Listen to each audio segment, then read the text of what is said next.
Related to reflection of light में पढ़ा रहा था। तो उसी में कुछ इम्पोर्टेंट टर्म्स होता है और उसी इम्पोर्टेंट टर्म्स को बारी बारी से हम लोग अभी पढ़ेंगे, ठीक है। तो सबसे पहला जो टर्म है ये है इंसिडेंट रे। पहला जो टर्म है इसको क्या कहा जाता है? इंसिडेंट रे कहा जाता है। तो पहले हम इंसिडेंट रे को देख लेते हैं। तो कहा जाता है कि जो लाइट रे मिरर की ओर आ रहा है टकराने के लिए, जो लाइट रे मिरर की ओर टकराने के लिए आ रहा है, उसी आने वाला रे,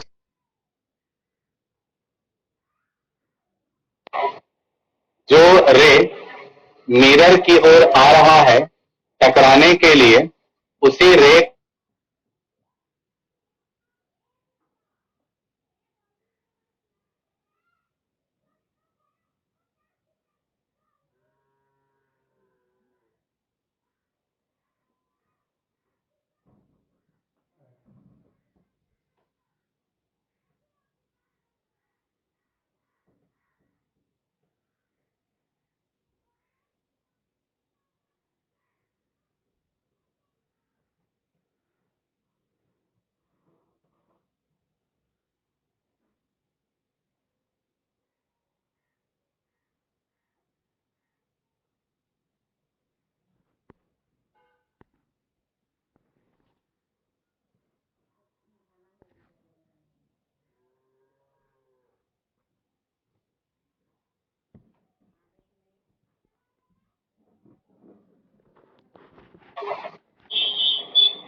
तो हम बात कर रहे थे इंसिडेंट रे का। तो जैसा कि बताया गया है कि जो लाइट रे मिरर की ओर आ रहा है टकराने के लिए, उसी रे को इंसिडेंट रे कहते हैं। यानी कि इस इंसिडेंट रे का डेफिनेशन हम बहुत आसान से इस तरीका से लिख सकते हैं कि द इनकमिंग रे towards the mirror is called incident ray. हम इसका डेफिनेशन बहुत आसान से इस तरीका से लिख सकते हैं कि द इनकमिंग रे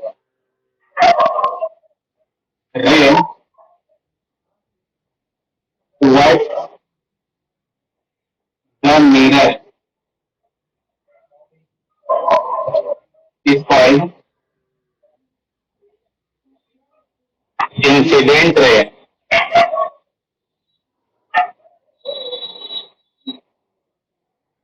डेफिनेशन ये हो गया। अब फिगर से समझिए। जैसे मान लेते हैं कि कोई एक ये प्लेन मिरर है। कौन सा मिरर है दोस्तों? ये तो ये एक मान लो कि प्लेन मिरर है। कोई एक लाइट रे इस तरीका से आया, यहाँ पे टकराया और टकराने के बाद कुछ इस तरीका से वापस चला गया। तो ये एक ऐसा रे है जो आ रहा है मिरर की ओर, इसीलिए एरो हम लोग इस तरफ का दिए हैं। ये एक ऐसा रे है जो मिरर की ओर आ रहा है, इसीलिए इस रे को इंसिडेंट रे कहेंगे। तो जगह कम रहने के कारण से सिर्फ आई लिख दिए हैं। तो आई का मतलब कि this is the incident ray, ठीक है। ये मान लिया जाए कि कोई एक दूसरा मिरर है। कौन सा मिरर है ये? तो ये कॉनकेव मिरर है और इस तरीका से कोई एक लाइट रे आया, यहाँ पे टकराया और टकराने के बाद कुछ इस तरीका से वापस आ गया। अच्छा ध्यान दीजिए, इसमें ये एक ऐसा रे है जो मिरर की ओर आ रहा है।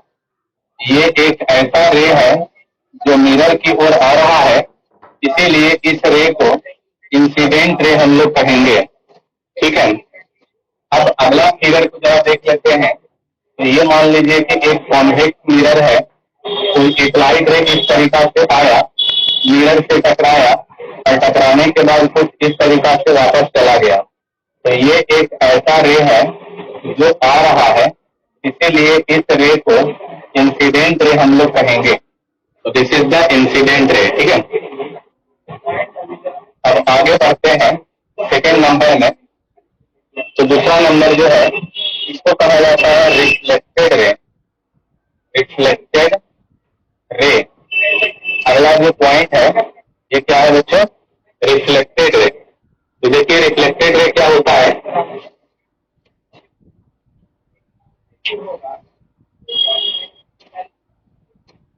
तो देखिएगा रिफ्लेक्टेड रे क्या है। कहता है कि मिरर से टकराने के बाद जो लाइट रे वापस जाता है, मिरर से टकराने के बाद जो लाइट रे वापस जाता है उसे वापस जाने वाले रे को रिफ्लेक्टेड रे कहते हैं। बच्चों ध्यान दीजिए मैं क्या बोल रहा हूं। जो रे मिरर से टकराने के बाद वापस जाता है उसे वापस जाने वाले रे को रिफ्लेक्टेड रे हम लोग कहते हैं। ठीक है, तो रिफ्लेक्टेड रे का डेफिनेशन हम इस तरीका से लिख सकते हैं कि द आउटगोइंग रे after the reflection after the reflection of light is called reflected रे। वैसा वापस जाने वाला रे जो टकराने के बाद वापस जा रहा है that is called reflected ray. Figure से इसको देख लेते हैं। जैसे मान लेते हैं कि कोई एक ये प्लेन मिरर है, मिरर से इस तरीका से टकराया, टकराने के बाद ये वापस इस तरीका से चला गया।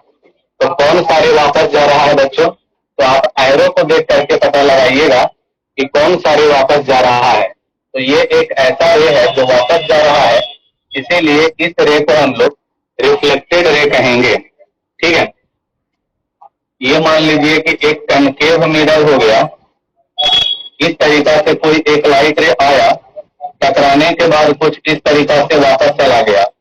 अब इसमें ध्यान से देखिए कि रिफ्लेक्टेड रे कौन सा है। एरो को ध्यान से देखिए। तो ये एक एरो ऐसा बतला रहा है जो ये कह रहा है कि यहां से टकराया और टकराने के बाद इस तरीका से वापस चला गया, तो इसीलिए इसको हम लोग रिफ्लेक्टेड रे कहेंगे। ठीक है, अब अगला फिगर को ध्यान दीजिएगा। ये मान लेते हैं कि कॉन्वेक्स मिरर के लिए अगला फिगर बना रहे हैं। लाइट रे इस तरीका से आया, टकराने के बाद इस तरीका से वापस चला गया। तो कौन सा रे इसमें वापस जा रहा है बच्चों? अब ये वाला रे इसमें वापस जा रहा है, इसीलिए इस रे को हम लोग रिफ्लेक्टेड रे कहेंगे। ठीक है, तो इस तरीका से ये हो गया इंसिडेंट रे और ये हो गया रिफ्लेक्टेड रे। अब आगे मैं तीसरा पॉइंट आपको बताने जा रहा हूं, जिसका नाम है पॉइंट ऑफ इंसिडेंस। अगला जो पॉइंट है इसको क्या कहते हैं? पॉइंट ऑफ इंसिडेंस कहते हैं। तो बच्चों ध्यान दीजिए, पॉइंट ऑफ इंसिडेंस क्या है। कहता है कि लाइट रे जिस मिरर के पॉइंट से टकराता है, मिरर के जिस पॉइंट से लाइट रे टकराता है उसी पॉइंट को पॉइंट ऑफ इंसिडेंस कहते हैं। मिरर के जिस पॉइंट से इंसिडेंट रे टकराता है, जैसे इंसिडेंट रे अगर आ रहा है तो मिरर के किसी न किसी पॉइंट से टकराएगा ना वो, तो जिस पॉइंट से टकराएगा उसी पॉइंट को हम लोग पॉइंट ऑफ इंसिडेंस कहते हैं। ठीक है, तो पॉइंट ऑफ इंसिडेंस का डिफिनेशन लिख देते हैं। The point of a mirror at which incident ray falls is called point of incidence। अब फिगर को देख लेते हैं। ये मान लीजिए कि एक प्लेन मिरर है, एक लाइट रे इस तरीका से आ रहा है, यहाँ पे टकराया, टकराने के बाद कुछ इस तरीका से ये वापस जा रहा है ना। तो मिरर के किस पॉइंट से आकर के टकरा रहा है बच्चों? इस पॉइंट से। तो इसीलिए इस पॉइंट को हम लोग पॉइंट ऑफ इंसिडेंस कहेंगे। ठीक है, ये मान लीजिए कि कोई दूसरा मिरर है, कोई एक लाइट रे इस तरीका से आया, यहाँ पे टकराया, टकराने के बाद इस तरीका से ये वापस आ गया।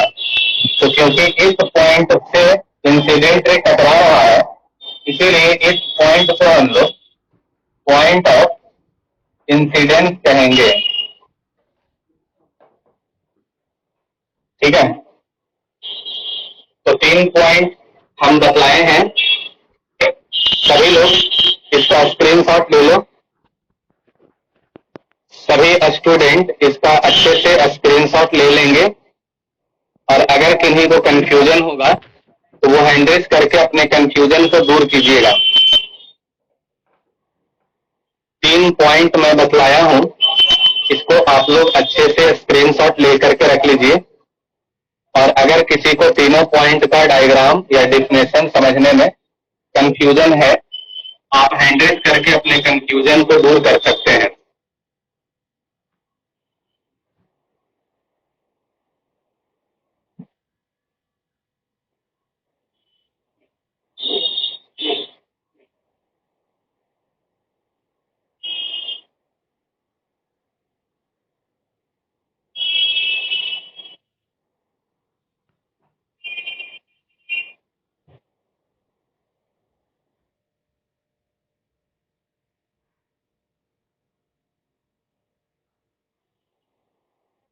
तो कोई भी स्टूडेंट हैंड रेज नहीं किए हैं,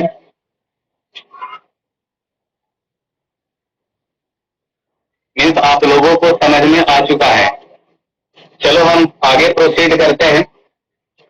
तो इसको इरेज करके आगे चलते हैं 4th पॉइंट की ओर। तो 4th पॉइंट है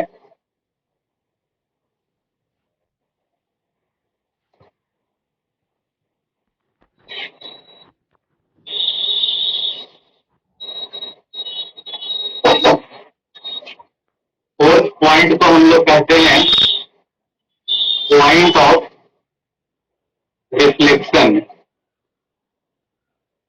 4th पॉइंट क्या है?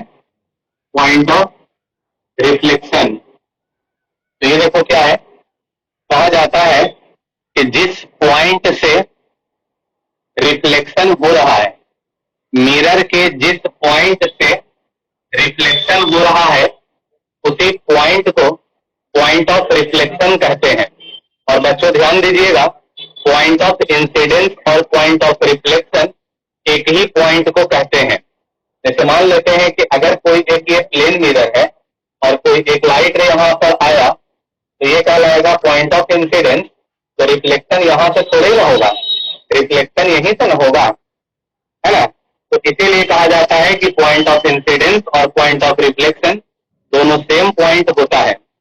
तो पॉइंट ऑफ रिफ्लेक्शन मैं आपको बतला रहा था। तो पॉइंट ऑफ रिफ्लेक्शन का डेफिनेशन हमने ये बोला है कि मिरर का वह पॉइंट जहां से लाइट रिफ्लेक्ट करता है, मिरर का वह पॉइंट जहां से लाइट रिफ्लेक्ट करता है, तो उसी पॉइंट को पॉइंट ऑफ रिफ्लेक्शन कहते हैं। तो पॉइंट ऑफ रिफ्लेक्शन का डेफिनेशन हम यहाँ पे लिख देते हैं, the point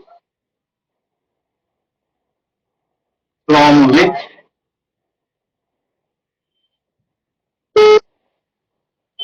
reflection of light takes place is called point of reflection। तो उसी को पॉइंट ऑफ रिफ्लेक्शन कहेंगे। ठीक है, फिगर देख लेते हैं। तो मान लेते हैं कि कोई एक ये प्लेन मिरर है, एक लाइट रे यहाँ पर आया, यहाँ पे टकराया, टकराने के बाद इस तरीका से वापस चला गया। ठीक है, तो ये वाला जो पॉइंट है, ये पॉइंट ऑफ इंसिडेंस भी कहलाएगा और इसी को पॉइंट ऑफ रिफ्लेक्शन भी कहेंगे। यही वाला जो पॉइंट है, ये पॉइंट ऑफ इंसिडेंस भी कहलाएगा और यही पॉइंट पॉइंट ऑफ रिफ्लेक्शन भी कहलाएगा। ठीक है, मैं एक नोट यहां पर बना देता हूं। नोट ये है कि point of incidence is same as point of reflection. Point of incidence और पॉइंट ऑफ रिफ्लेक्शन दोनों सेम होता है। ठीक है, अब फिफ्थ नंबर में चलते हैं। तो फिफ्थ नंबर अगला जो पॉइंट है इसको हम लोग कहते हैं रिफ्लेक्टिंग सरफेस। अगला जो पॉइंट है इसको क्या कहते हैं? Reflecting surface. ये तो नाम से ही क्लियर है बच्चों, वह सरफेस जहां से लाइट का रिफ्लेक्शन हो रहा है उस सरफेस को रिफ्लेक्टिंग सरफेस कहेंगे। अगर मिरर से लाइट का रिफ्लेक्शन हो रहा है तो मिरर के सरफेस को रिफ्लेक्टिंग सरफेस कहेंगे। टेबल से अगर लाइट का रिफ्लेक्शन हो रहा है तो टेबल के सरफेस को रिफ्लेक्टिंग सरफेस कहेंगे। अगर इस पेन से लाइट का रिफ्लेक्शन हो रहा है तो इसका रिफ्लेक्टिंग सरफेस पेन का ये सरफेस होगा। ठीक है, तो जिस सरफेस से लाइट का रिफ्लेक्शन हो रहा है उसी सरफेस को रिफ्लेक्टिंग सरफेस कहते हैं। यही रिफ्लेक्टिंग सरफेस का डिफिनेशन है। तो रिफ्लेक्टिंग सरफेस का डिफिनेशन लिख देते हैं। The surface from which light can reflect is called reflecting surface. ठीक है, जैसे मान लेते हैं कि ये एक प्लेन मिरर है, लाइट रे आया, टकराया, टकरा करके वापस चला गया। तो ये वाला जो प्लेन मिरर है इसी प्लेन मिरर को रिफ्लेक्टिंग सरफेस कहेंगे। क्या बोलेंगे इसको? रिफ्लेक्टिंग सरफेस कहेंगे। ठीक है, अगर मान लेते हैं कि कुछ ऐसा मिरर है, मतलब कनकेव मिरर है और यहां से अगर लाइट का रिफ्लेक्शन हो रहा है, लाइट इस तरीका से टकरा करके वापस आ रहा है, तो ये वाला जो मिरर का जो सरफेस होगा, मतलब कि जो कनकेव मिरर का जो सरफेस होगा इसको हम लोग कहेंगे रिफ्लेक्टिंग सरफेस। इसको कहेंगे रिफ्लेक्टिंग सरफेस। ठीक है, आगे बढ़ते हैं सिक्स्थ नंबर में। तो सिक्स्थ नंबर अगला जो पॉइंट है ये होता है नॉर्मल। इसको आप ध्यान से सुनिएगा और समझिएगा। नॉर्मल, तो बच्चों ध्यान दीजिए, नॉर्मल एक परपेंडिकुलर इमेजिनरी लाइन है। क्या है?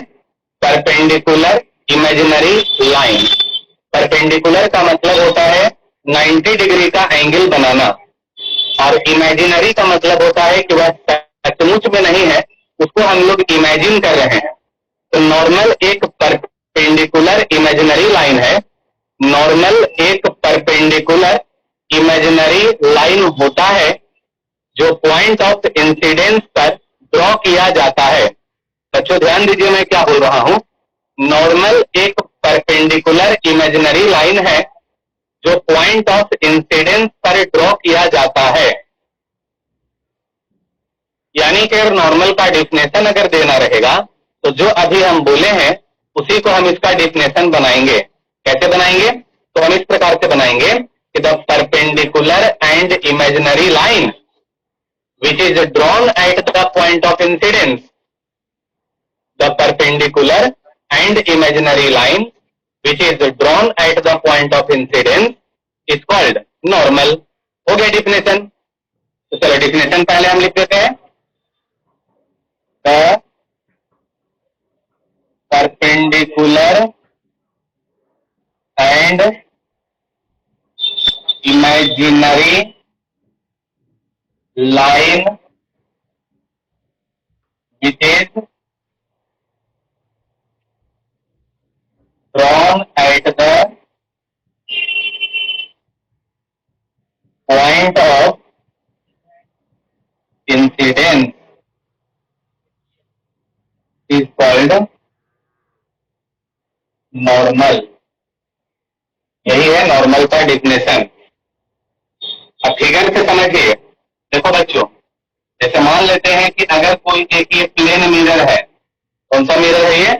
प्लेन मिरर है। कोई एक लाइट रे इस तरीका से आया, यहां पे टकराया, टकराने के बाद इस तरीका से वापस चला गया। ठीक है, तो ये आपका कहलाएगा इंसिडेंट रे और ये कहलाएगा आपका रिफ्लेक्टेड रे। बच्चों ध्यान दीजिए, पॉइंट ऑफ इंसिडेंस कौन सा है? ये वाला ना है। तो इसी पॉइंट ऑफ इंसिडेंस पर, यानी कि इसी पॉइंट पर हम लोग एक परपेंडिकुलर और इमेजिनरी लाइन ड्रॉ करेंगे। परपेंडिकुलर का मतलब 90 डिग्री बनाने वाला और इमेजिनरी मतलब डॉटेड लाइन। तो डॉटेड लाइन देखो हम ये बना दे रहे हैं और ये सरफेस पर परपेंडिकुलर भी है, मतलब कि इस मिरर के साथ 90 डिग्री का भी एंगल बना रहा है। तो इसीलिए इसी परपेंडिकुलर और इमेजिनरी लाइन को नॉर्मल कहेंगे। तो ये हो गया नॉर्मल का फिगर। ठीक है, अब सवाल उठता है कि सर प्लेन मिरर के लिए तो नॉर्मल हम बहुत आसान से बना लेंगे, लेकिन स्फेरिकल मिरर के लिए नॉर्मल कैसे बनाएंगे? तो अब मैं आपको बतलाने जा रहा हूं कि स्फेरिकल मिरर के लिए नॉर्मल कैसे खींचा जाता है। तो ध्यान से देखिएगा। जैसे मान लेते हैं कि ये एक मिरर है, ये एक मान लेते हैं कि मिरर है। कौन सा मिरर है? कॉन्वेक्स मिरर है। कॉन्वेक्स मिरर है ये। ठीक है, एक लाइट यहां पर मान लो कि आया, तो ये वाला पॉइंट पॉइंट ऑफ इंसिडेंस कहलाएगा। टकराने के बाद इस तरीका से लाइट रे चला गया, तो ये वाला जो पॉइंट है वो पॉइंट ऑफ इंसिडेंस कहलाएगा। ठीक है, और ये यहाँ पर कुछ इसका सेंटर ऑफ कर्वेचर हो गया, जिसको सी से हम लोग रिप्रेजेंट करेंगे। बच्चों ध्यान से सुनिएगा। तो सबसे पहले आप इसमें पॉइंट ऑफ इंसिडेंस पर एक टेंजेंट ड्रॉ कर लो। पॉइंट ऑफ इंसिडेंस पर क्या बना लो? टेंजेंट। तो पॉइंट ऑफ इंसिडेंस पर अगर हम टेंजेंट बनाएंगे तो कुछ ये रहा है टेंजेंट इसका। This is the tangent of this point. ठीक है, और अब हम लोग इसी पॉइंट को सेंटर ऑफ कर्वेचर से मिला देंगे डॉटेड लाइन से। तो डॉटेड लाइन से इसको हम सेंटर ऑफ कर्वेचर से मिला दिए। तो ये वाला जो बीच वाला जो आपको डॉटेड लाइन जो दिख रहा है बच्चों, ये जिसको मैं बोल्ड कर रहा हूं, यही वाला आपका नॉर्मल कहलाएगा। यही क्या कहलाएगा? नॉर्मल कहलाएगा आपका। ठीक है, क्योंकि मैथ का एक थ्योरम होता है। सवाल उठता है कि ऐसा क्यों और कैसे है? तो ध्यान दीजिएगा, ऐसा इसीलिए है क्योंकि मैथ का एक थ्योरम होता है। थ्योरम ये है कि ये जो सर्किल है और ये जो टेंजेंट है, तो ये जो रेडियस होगा वो इस टेंजेंट पर हमेशा परपेंडिकुलर होता है। मतलब कि टेंजेंट पर हमेशा रेडियस 90 डिग्री का एंगल बनाता है। तो ये हो गया टेंजेंट और ये हो गया रेडियस। तो टेंजेंट और रेडियस के बीच का एंगल कितना डिग्री? 90 डिग्री। तो परपेंडिकुलर हो गया। तो परपेंडिकुलर और इमेजिनरी लाइन हम लोग इसमें इसी प्रकार से बनाएंगे। एक बार मैं फिर से इसको रिपीट कर दे रहा हूं। अगर हम लोग को स्फेरिकल मिरर के लिए नॉर्मल बनाना है तो सबसे पहले पॉइंट ऑफ इंसिडेंस पर आपको टेंजेंट बनाना होगा। ठीक है, और उसी टेंजेंट वाले पॉइंट को सेंटर ऑफ कर्वेचर से मिला देना होगा। जब सेंटर ऑफ कर्वेचर से मिलाएंगे तो जो लाइन हम लोग को मिलेगा imaginary line, that is the normal. ठीक है, तो सभी स्टूडेंट इसका अच्छे से स्क्रीनशॉट ले लेंगे। जितने भी स्टूडेंट हैं आप सभी लोग इसका अच्छे से स्क्रीनशॉट ले लीजिए, और अगर किसी को कहीं पर कंफ्यूजन है तो वो हैंड रेज करके अपने कंफ्यूजन को दूर कर सकते हैं।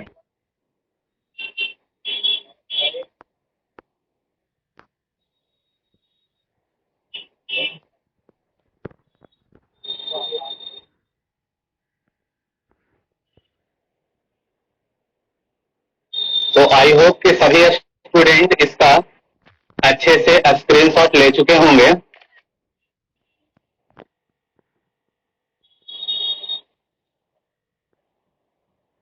आई होप कि सभी स्टूडेंट इसका अच्छे से स्क्रीनशॉट ले चुके होंगे। जो स्टूडेंट ने हैंड रेज किया है तो मैं दोनों लोगों का डॉट क्लियर कर लेता हूं, ठीक है।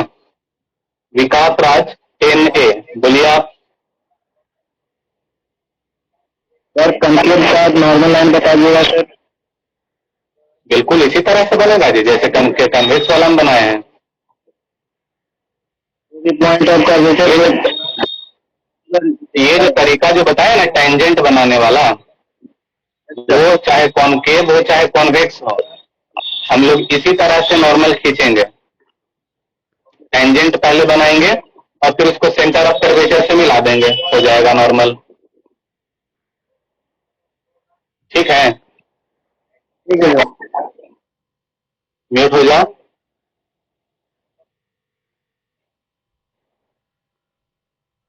अमन बोलो। सर नॉर्मल का क्या काम होता है? नॉर्मल लॉ ऑफ रिफ्लेक्शन तुमको पढ़ाएंगे आगे चल करके। Law of reflection, law of reflection में दो एंगल तुमको बताएंगे, एक एंगल फाई और एक आर। एंगल फाई सर आवाज नहीं आ रही आपकी। है, एंगल फाई और एंगल आर का जो मेजरमेंट होता है वो नॉर्मल से लिया जाता है। तो एंगल आई और एंगल आर को मेजर करने के लिए नॉर्मल हम लोग पढ़ रहे हैं, समझे? Yes sir. ठीक है, म्यूट हो जाओ।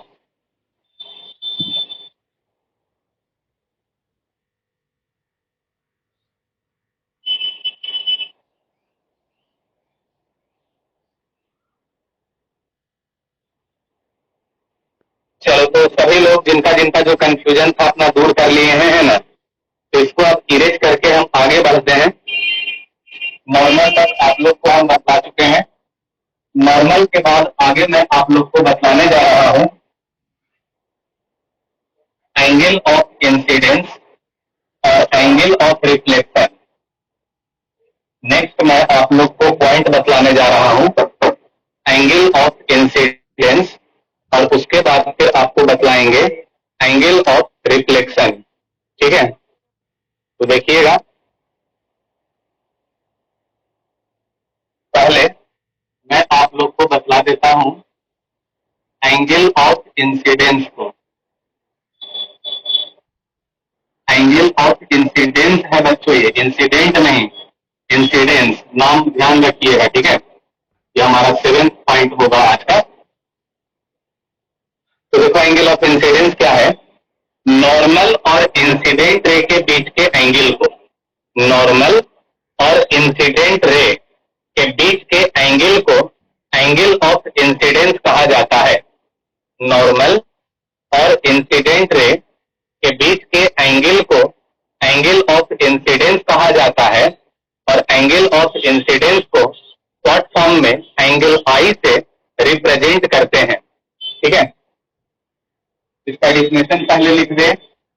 द एंगल बिटवीन इंसिडेंट रे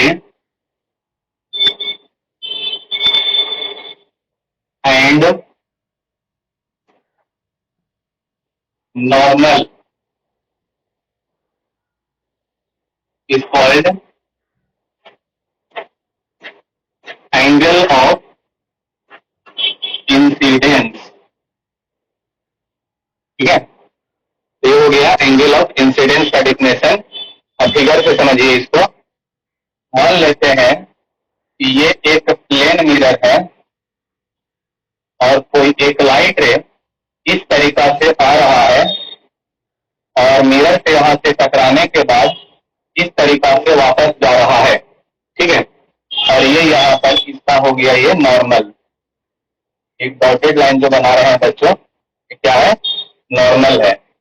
ये इंसिडेंट रहे तो आई लिख देते हैं, ये रिफ्लेक्टेड रहे तो आर लिख देते हैं, और ये नॉर्मल है तो एन लिख देते हैं। ठीक है, डिफिनेशन में हमने क्या बतलाया है कि इंसिडेंट रे और नॉर्मल के बीच का angle, this is the incident ray, ये रहा आपका इंसिडेंट रे और ये रहा नॉर्मल के बीच का एंगल, ये वाला एंगल बनेगा। इसी एंगल को एंगल ऑफ इंसिडेंस कहते हैं, जिसको शॉर्ट फॉर्म में एंगल आई से रिप्रेजेंट किया जाता है। तो ये जो एंगल मैं यहाँ पर दिखलाया हूं, इसी एंगल को हम लोग एंगल ऑफ इंसिडेंस कहते हैं। ठीक है, इसके बाद आगे है एंगल ऑफ रिफ्लेक्शन। एक नंबर में आगे मैं आपको बताने जा रहा हूं एंगल ऑफ रिफ्लेक्शन। अच्छा, किसी लोग के मन में शायद ये सवाल उठा होगा कि सर ये प्लेन मिरर के लिए तो आप एंगल आई दिखला दिए, कॉन्केव और कन्वेक्स के लिए कैसे दिखलाएंगे? तो कोई दिक्कत वाली बात नहीं है, आप नॉर्मल जैसे हम बतलाए हैं वैसे नॉर्मल खींच लीजिएगा, और नॉर्मल और इंसिडेंट रे के बीच का एंगल जो बनेगा, नॉर्मल और इंसिडेंट रे के बीच का जो एंगल बनेगा उसको हम लोग एंगल ऑफ इंसिडेंस कह देंगे। ठीक है, अगला है एंगल ऑफ रिफ्लेक्शन।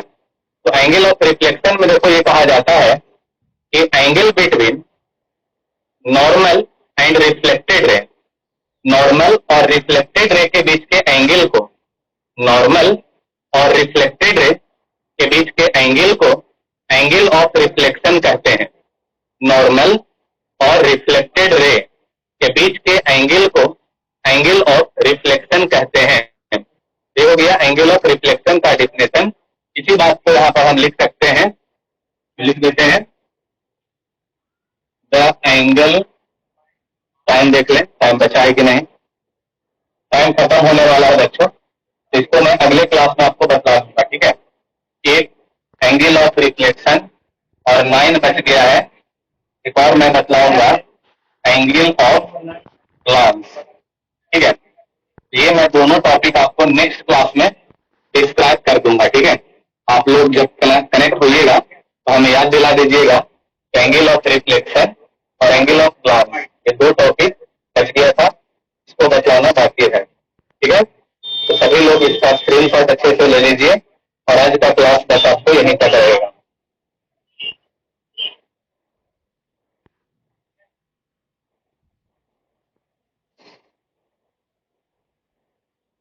और एक नोटिस है कि आप लोग को कल जो है वो क्लास नहीं रहेगा विश्वकर्मा पूजा के कारण से। ठीक है, सिलेबस भी आपको आगे ही चल रहा है, तो इसीलिए